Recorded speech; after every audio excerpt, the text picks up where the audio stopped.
Something that bothers me about the art community is how much they insist you have to learn how to have a steady hand, and how it's often treated like something that affects whether your art is considered art or not. They say to support artists, but then they exclude people who don't have a steady hand and who may never be able to have a steady hand due to disability.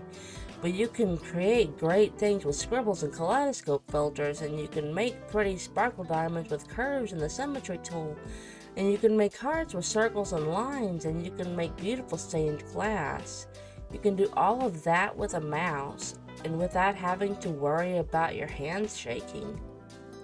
I'm tired of people being made to feel like they aren't allowed to use these tools, and that their work is worth less just because they didn't practice for hours a day to make sure their circles don't look lumpy and their lines aren't wiggly. Your art was worth it even when you drew imperfect lines and simple flowers as a kid.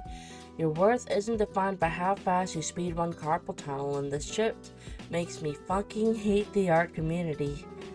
Don't let people convince you to not make art just because they're fucking bitter assholes.